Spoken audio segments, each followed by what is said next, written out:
Hello everyone. Today I am going to explain how to enter perpetual inventory card into an Excel sheet. So here first in September 1st the balance is 35 tins. So the price of a one tin is 0.97.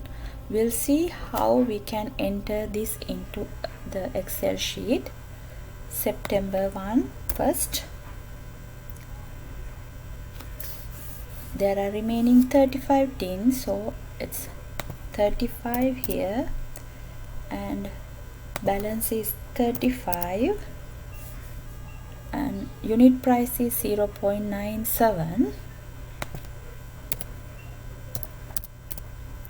So we can calculate the total value by multiplying the available tin and the unit price. It's $33.95.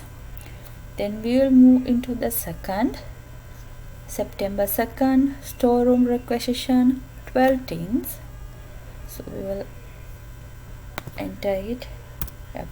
September 2nd, out 12, same price, and the balance is, we can calculate 35 minus 12 is 23. So the unit price is same, 0.97. Can calculate the total value by multiplying 23 and unit price. The amount is $22.31.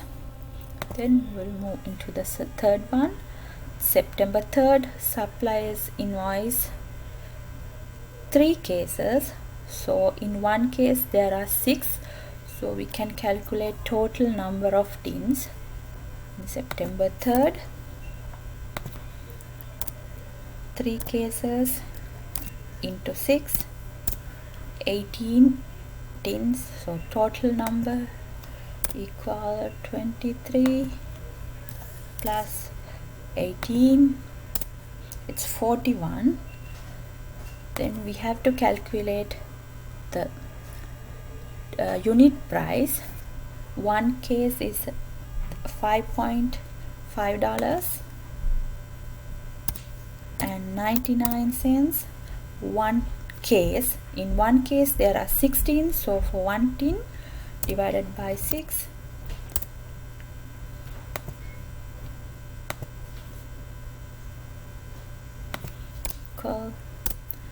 it's $1. So we will calculate the total value equal 41 multiplied by the unit price. It shows $40.93. But we know when we multiply 41 from $1, let's see it here, 141 multiplied by $1, it should, 41 multiplied by $1, it should be $41, but here it shows $40 and $93, so we have to round this into $1. If we increase the decimal points, we can see it's not actually $1, it's 0.998. so we have a formula. We will write it, equal round, close brackets, again close brackets, 5.99 divide by 6, close brackets, and we have to round 2 decimals, close brackets, enter. So you can see the total value change into 41. We will look at one more transaction. The fourth one is on September 5th.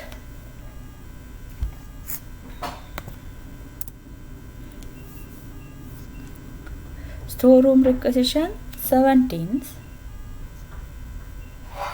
So out 7, so balance is 41 minus 7 is 34.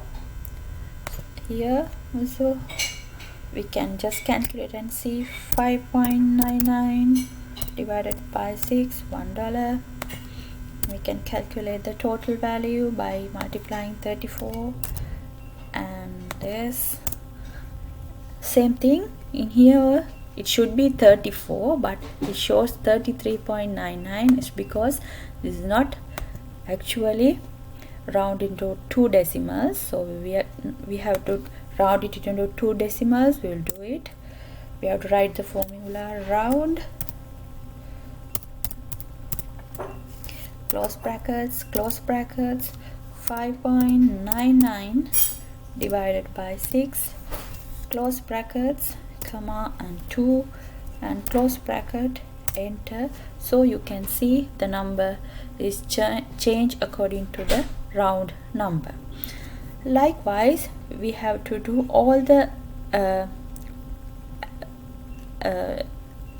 things the same like I explained about 2 transactions.